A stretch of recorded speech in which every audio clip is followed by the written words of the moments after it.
Հովանավանքում այսօր պսակադրության արարողությունը վերածվել է խառնաշփոթի, արձանագրվել են քաշքշուկներ, ըստ նախնական պայմանավորվածության այն պետք է աներ Ստեփան Ասատրյանը, կարգալույց եղած նախկին հոգևորական տերարամը։ Լրագրող Սյուզի Բադոյանը Հովանավանքից ուղիղ միացմամբ ցուցադրում էր, թե ինչպես է Ստեփան Ասատրյանը պատրաստվում պսակադրության արարողությանը, սակայն Փեսայի հայրը որոշում է, որ իր որդու պսակադրության արարողությունը կարգալույց քահանա չի անի։ Պսակադրության արարողությունն ի վերջո կատարել է Տեր Սարգիսը։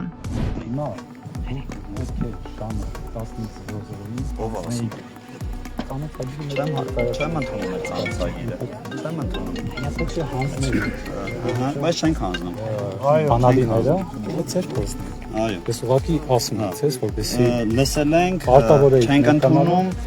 ոչ մի բանի պարտավորություններ չունենք։ Եվ պետք է նաև մյուս բոլոր ձեր քահանայական պարտականությունները, այո, որ քահանայական պարտականությունը, այո, քահանա։ Ես հիմա էլ քահանա եմ։ Եվ կարգալույցության մասին դուք Ո՞վ է ինձ կարգալույց արել։ Ես մասին չունեմ։ Կարգապահական մարմինը ոչ բոլոր անդամներն են անդամ։ Այո։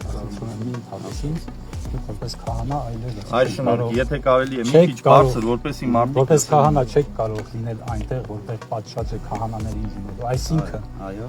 Խորանի վրա, այո, ատյանում, դասերում եւ ավանդատներում։ այլ շնորհ, ով է սա ձեզ ասել, որ իսկ փոխանցեք։ Արսնեվորներ գնացեք ձեր հարսանիքի Ով է սա ձեզ, ոչ մեկ չի գնում ստերը։ Ով է սա ասել, որ իսկ փոխանցեք։ Եղբայր, ի՞նչ է նշանակում ով ասել։ Հա ես հարց եմ տալիս Ես փոխանցում եմ։ Ում ասացնեք փոխանցել։ Ասացի, չէ։ Դիվանատան։ Այո, դիվանատան։ Ես ասեմ չեմ ընդունում սա։ Ով տվելա տարեք հետ տվեք իրեն։ Դե մի դուք հիմա գնացեք իմ խոսքի իրենց փոխանցեք։ Չեմ ընդունում։ Դուք հարգեք։ Հարգեք։ Ես այդ կառույցը չեմ հարգում, ով որ էս թուղթ ուղարկել է։ Մենք վերջացրեցինք մեր խոսքը։ Դե որ վերջացածին գնացեք այստեղից։ Սպառնում եք դուք օտյալ Բա ինձ ով է սպառնում որ պետք է ստեղից։ Մենք ես եմ օծած։ Իմ օծում ով է վերջը։ Կներեք իմ օծումը։ Քահանաներին հարց եմ տալիս։ Իմ օծում ով է վերջը։ Իմ ով որ տվել է ցեզ օծումը իրավունք ունի։ Ես չենք մի ցավտան։ Էլի որ իրանք ասած արի որ ծեր չայ։ Սոպուլա եկել է մոտ կարա արկելի որ գամը գնանք բայց ուզում եք մյուս կարոտարկվի Պարոն Ազատրյանը դուք պատերազմեք հայտարարում եկեղեցու դեմ այս մարգագծով Ուրիշ բաներ մի խոսացեք, դավայ գնացեք ստեղ գծաղացեք։ Դավայ հանգիստ։ Մենք վաղուց հետո այո եկեղեցու դեմ պատերազմեք Իսկ Մայրաթոր Սուրբեչմիածին Աստծո դեմ պատերազմը հայտարարում։ Պաստացեք դες համարում Ոչ, ես Աստծո ծառա եմ ինձ համար։ Դուք սադրիչներին ինչու եք հրավիրել Ովքեր են սադրիչները։ Մարդիկ սադրիչ են, իսկ ով այստեղի միակ սադրիչը։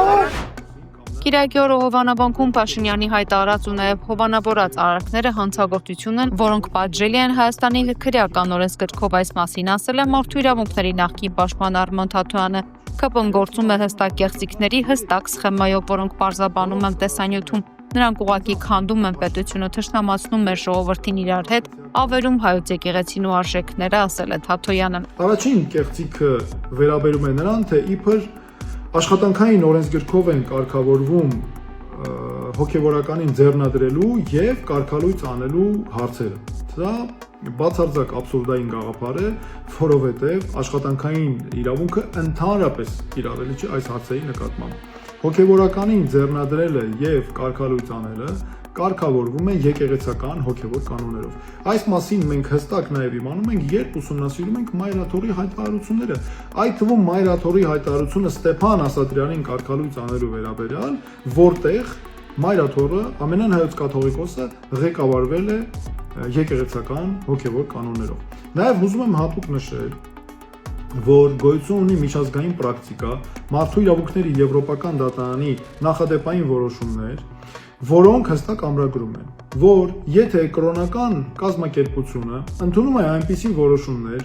որոնք հիմնված են հոգևոր կամ կրոնական կամ եկեղեցական կանոնների վրա, ապա այն օրենքները, կարգերը, հրամանները, որոնք ընդունել է խորհրդարանը կամ ազգային ժողովը, նախարարներ, կառավարություն, կիրառելի չեն սրանց նկատմամբ։ Եվ Ստեփան Ասատրյանը, որ իր խոսքում համեմատություն է անում հայցվորի ու պատասխանողի հետ, ակնհայտ է, որ սրանք վերաբերելի չեն մեր գործին, որովհետև չի կարող ոչ քաղաքացիական դատավարության օրենսգիրքը, ոչ քրեական դատավարության օրենսգիրքը, որ նմանատիպ որևէ այլ ակտ կիրառելի լիներ այս հարցերի նկատմամբ։ Հաջորդ կեղծիքը վերաբերում է նրան, թե եկեղեցականները չեն։ Սա ամենատարածված եւ ամենասիրելի կեղծիքներից է, որ ԿՊ-ն անընդհատ օգտագործում է։ Շատ ներողություն, եթե եկեղեցականները չեն, բա ովքեր են այդ դեպքում, ինչ է կազմում եկեղեցին, պատերն են, քարերն են, ծառերը, խոտերը, սա նույնն է, որ ասենք զինված ուժերը, զինվորականները չեն։ Շատ մեծ մոլորություն է, թե մենք անում ենք այն, ինչ ուզում են Թուրքիան ու Ադրբեջանը, հայտարարել է վարչապետ Նիկոլ Փաշինյանը Facebook-յան էջում տեղադրված իր տեսանյութերից մեկում։ Նա վստահեցրել է, թե առաջնորդվում է հայ ժողովրդի կամքով։ Իրական սա շատ մեծ մոլորություն է, շատ մեծ մոլորություն, եւ սա ցույց է տալիս, թե իմ կարծիքով հայաստանյան իրականությունից կտրված լինել, որովհետեւ ես այսօր երբ որ այս վերնագրերի շուրջ մտածում էի,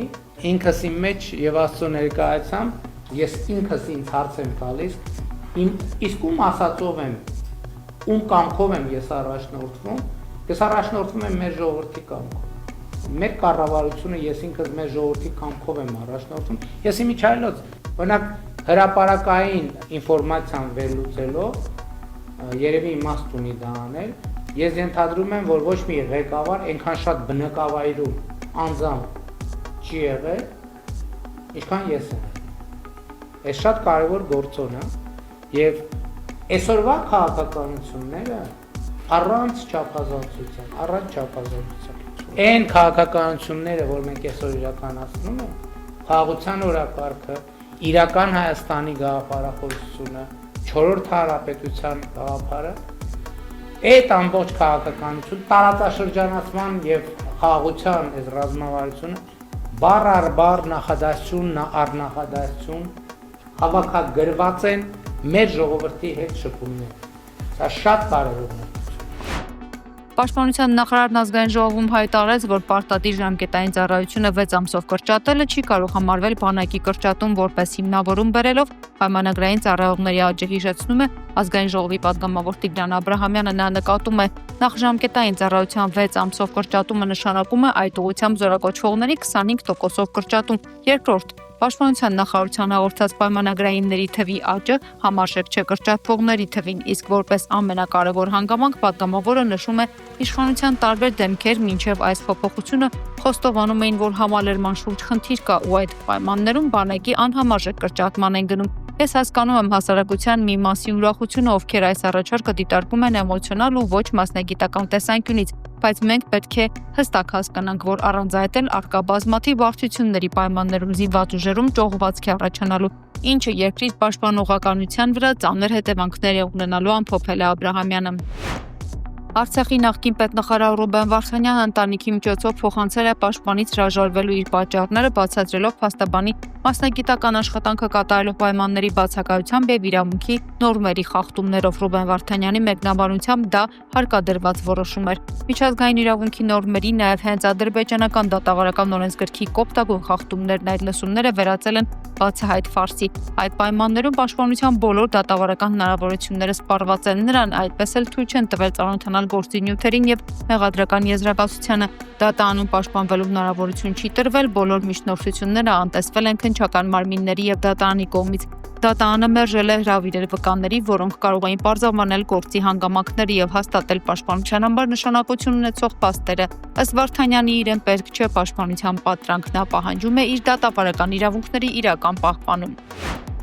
Հայաստանի արտգործնախարար Արարատ Միրզոյանը հանդիպել է Ֆրանսիայի, Եվրոպայի եւ արտաքին գործերի նախարար Ժան-Նոել Բարոյի հետ։ Նախարարները քննարկել են Հայաստանի եւ Ֆրանսիայի միջև փոխգործակցության ամբողջ օրակարգը։ Մտքեր են փոխանակվել ռազմավարական բնույթ ունեցող հարաբերությունների հետագա խորացման ուղղությամբ իրականացվող աշխատանքների, նաեւ Հայաստան-Եվրամիություն գործընկերության ընդլայնման շուրջ։ Միրզոյանը եւ Բարոն անդրադարձել են տարածաշրջանային իրողությունների, այդ թվում օգոստոսին Վաշինգտոնում ձեռք բերված պայմանավորվածությունների կյանքի կոչմանն ու կարևոր զարգացումներին։ Անդրադարձ է կատարվել նաև փոխադարձ հետաքրքրություն ներկայացնող այլ հարցերի, այդ թվում հիբրիդային սպառնալիքների դեմ պայքարի արդյունավետ մեխանիզմներին, նաև մերձավոր արևելքում զարգացումներին։